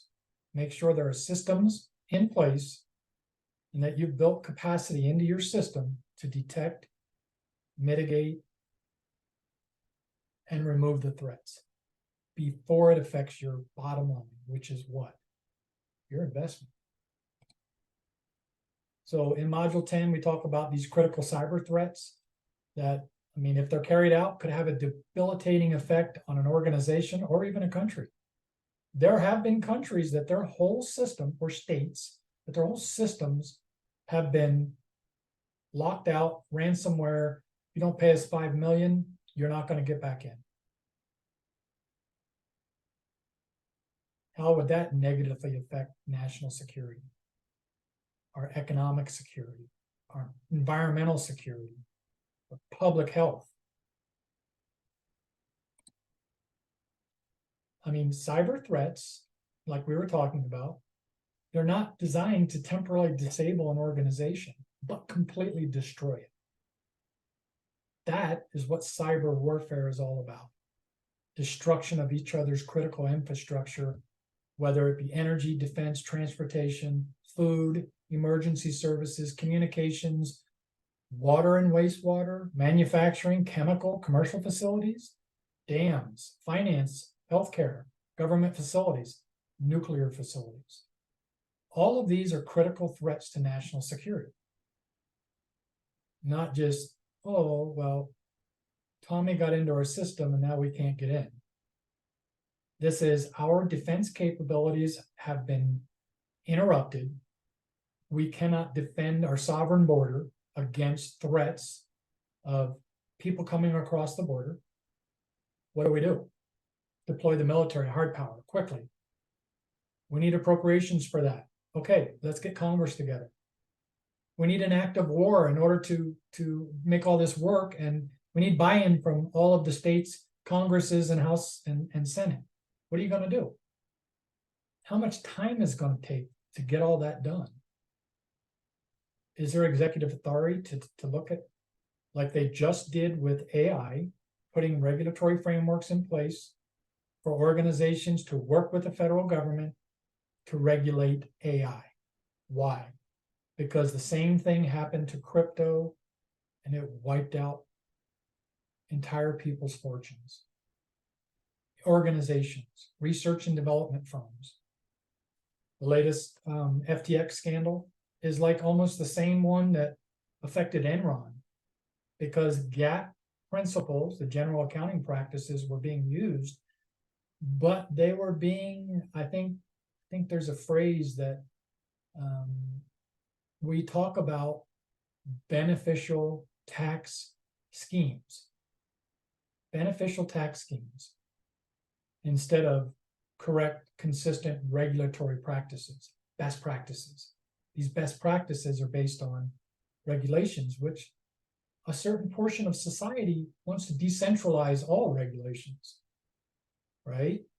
We're so worried about climate, and well, one political party wants to do this with energy, the other one wants to do this with climate change and alternative energy to sustain our continued survival on Earth. That's a topic, right? People are out there like Greta Thunberg. Cyber terrorism. It's a large-scale threat that are designed to terrorize the internet as a whole. Have we seen cyber terrorism yet? In small ways, yes. They're done by spreading viruses in a mass amount to computers, usually on different types of operating systems. Microsoft is the most notorious one for being affected by these cyber terrorism attacks. Well, okay, I don't want to get into that subject of what is considered a terrorist attack versus criminal enterprises and, methods of intent. So we could say that some cyber terrorism, it can be described as a computer hacker allegedly associated with a white supremacist movement, temporarily disables a Massachusetts ISP, internet service provider, and damaged part of the IPS record-keeping system. The ISP the provider had attempted to stop the hacker from sending out worldwide racist message under the ISP's name. Well, the hacker signed off with a threat. You have yet to see the true electronic terrorism. This is a promise. Is that a cyber terrorist threat? Absolutely.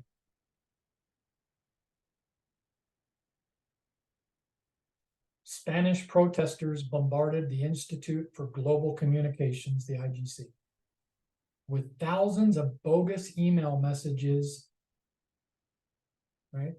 The email was tied up and undeliverable to the ISP's users, and support lines were tied up with people who couldn't get their mail.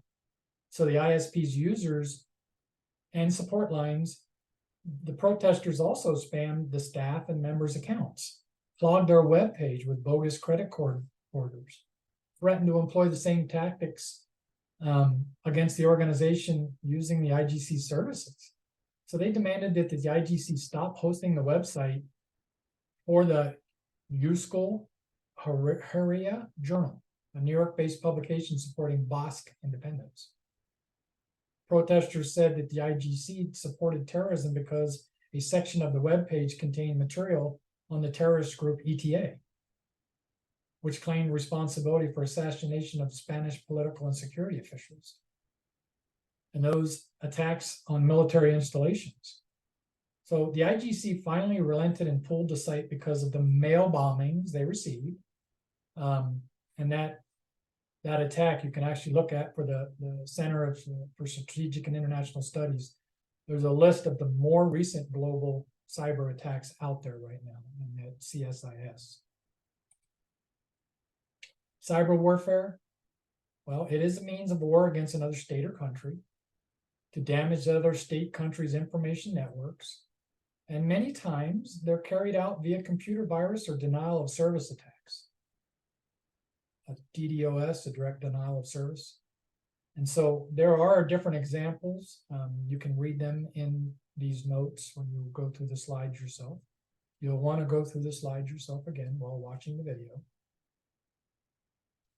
There is one in, I think that a US hacker hacked into, or was it was the United States, hacked into Serbia's air defense systems to compromise air traffic control and facilitate the bombing of Serbian targets. Is that cyber warfare? Absolutely. Would the United States hack into a Serbian air defense and compromise air traffic control? How about in Estonia? A botnet of over 1 million computers brought down the government, business and media websites across the country. The attack was suspected to have originated in Russia, motivated by political tension between the two countries. And then there's also the cyber attack named GhostNet, which accessed confidential information belonging to both governmental and private organizations over 100 countries around the world. GhostNet was, I think it was reported in China, although China denied the responsibility. Go figure. Cyber espionage. Well, cyber espionage is to what? It's to obtain the secrets of another without their permission. Perpetrator of the espionage is typically trying to acquire sensitive, proprietary, or classified information. This can be committed against anyone from an individual to a company to a country. The information will be used as an advantage against the one from whom the information was stolen. And this can be accomplished through specific means like Trojans, the installation of spyware. Sometimes it takes being on the premise to do it, to install the spyware.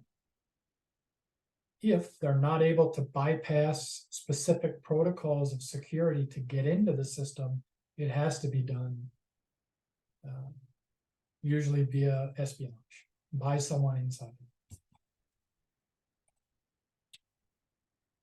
In this illustration, read through it and then go through the review questions in the next slide. Answer the questions. After you're done, look at the answers that are in the notes, see if they're right. Go back and review ones you've messed up on or you didn't answer correctly so that you can correct and study for the exam.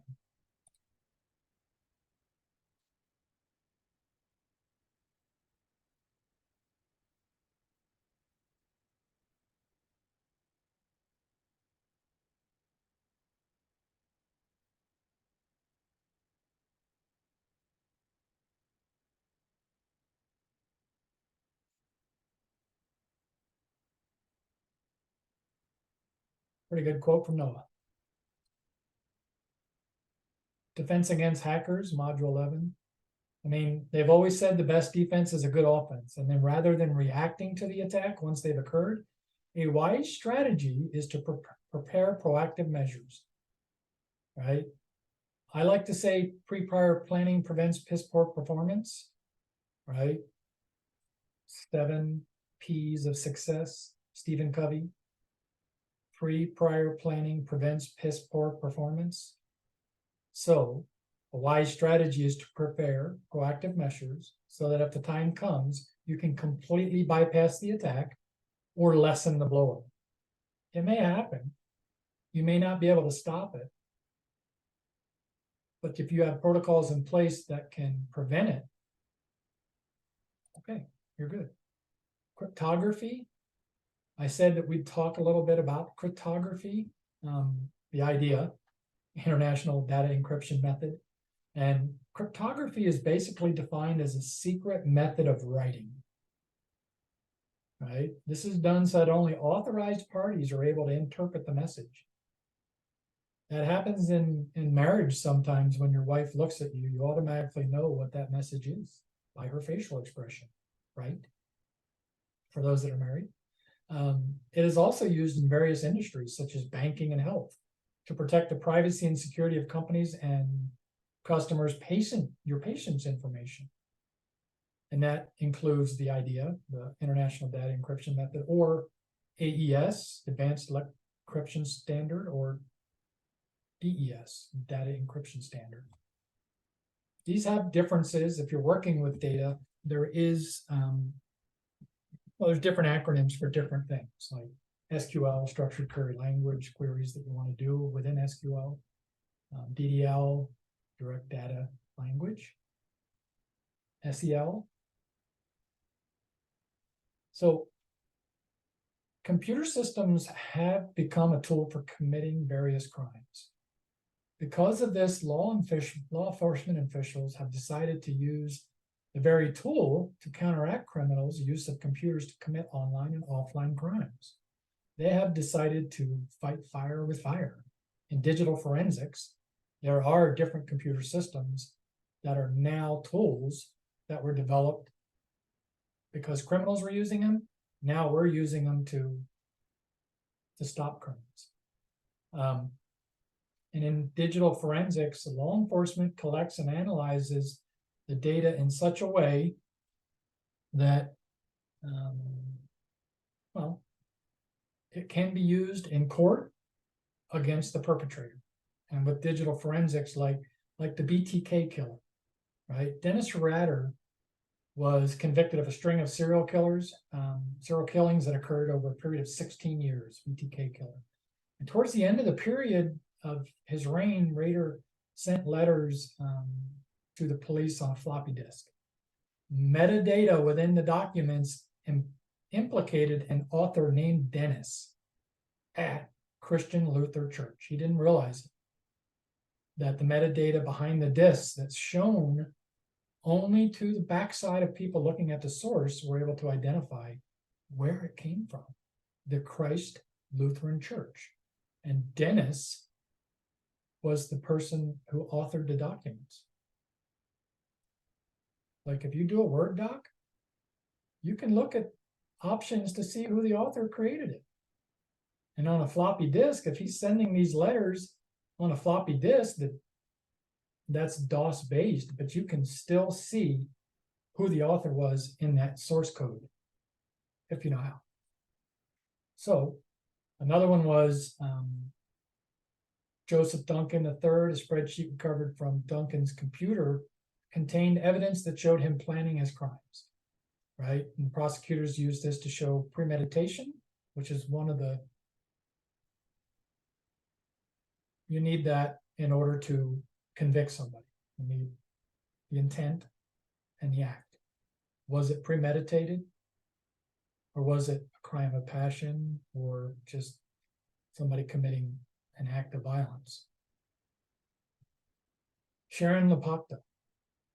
Hundreds of millions of emails on Lapacta's computer led investigators to her killer, Robert Glass.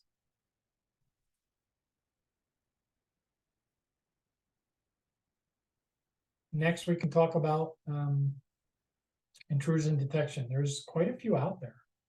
These systems that can help small business owners and sole proprietors and even large companies help inform or administrate the security information or event management system on your computer, or of unauthorized people or programs. These IDSs, well, if you want to invest in an IDS, You should ask yourself a few questions. First, why does our business need an IDS, an intrusion detection system? I use what's already built into Windows Server in the log files of intrusion. Who's trying to access my server? Through my network gateway. What's the IP address? Where are they located? Can I geolocate them? Absolutely. To within a square mile of where they're broadcasting from. Why? We want to make sure that people that get into our system are authenticated, are authorized, and are accredited to do so. There's a few manufacturers out there of IDSs like Dakota Alert, Juniper Networks, and there's more.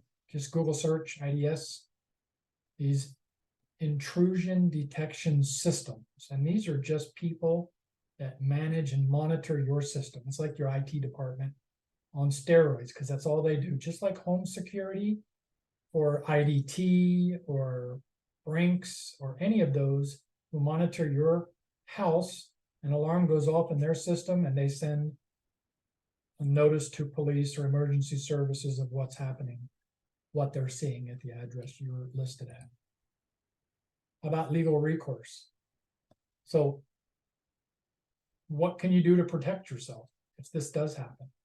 And the majority of hacking crimes are punishable under Computer Fraud and Abuse Act, right? 18 USC.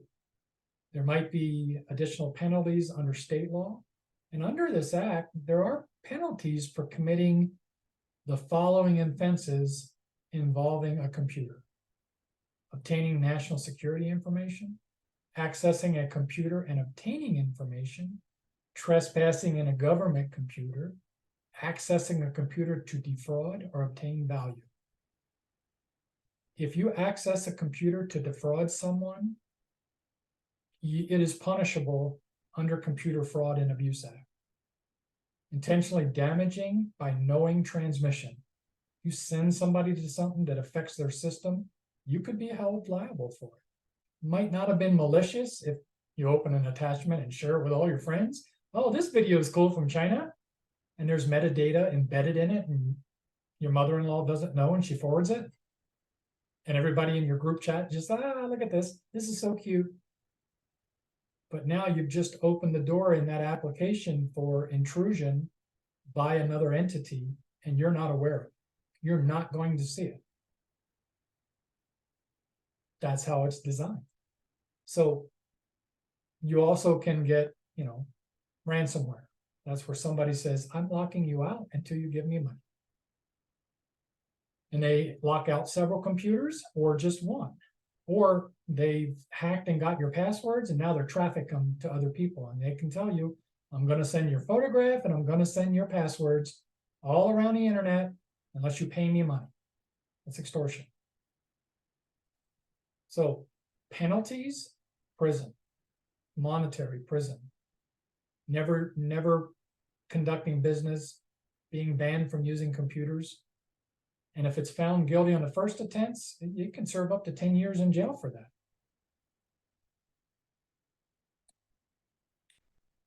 In this practical illustration, you can go through it.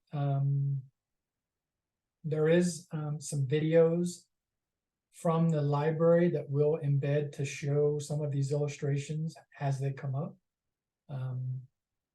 And this illustration will talk about cryptography.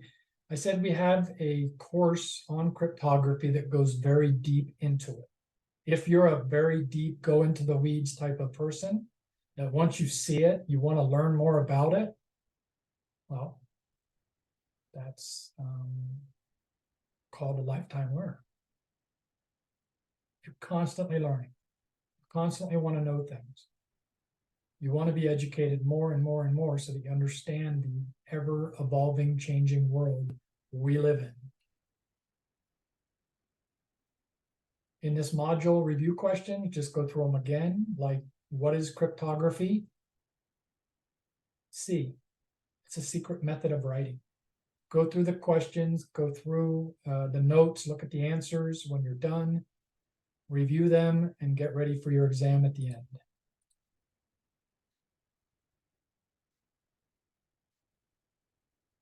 So although we're coming to a close, it's been a little over 2 hours in this presentation. When somebody asks, can Todd talk? You now know that I can talk for 2 hours and 21 minutes. And I even skipped through asking many of the questions. So yes, if there's a presentation that needs to be done on a specific topic, because awareness and cyber awareness and the training, the refresher training yearly, should be about 2 hours long to cover all of the different things. As we go through more and more, adding more technologies and innovation into the cyberspace world, that training is only going to get bigger. If you don't understand at this lower level of just what even email stuff is and how to spot it, when you move into more innovative technology, you have to stay up to speed with it. Don't fall behind. Don't get left behind. I know there's a book series on Left Behind. Don't be that guy or that girl that didn't understand what was being sent to you and it just crippled your company. That's too much for a person to take on. It's not your fault. You just lack the education and information that was provided to you and is out there on this internet, World Wide Web, for you to take in and for you to listen to and think about and watch it again and study it. Unless you have more important things to do. So as we close, I wish you the best of luck on the rest of your travels within the cyberspace world. And thank you, and that's all I have.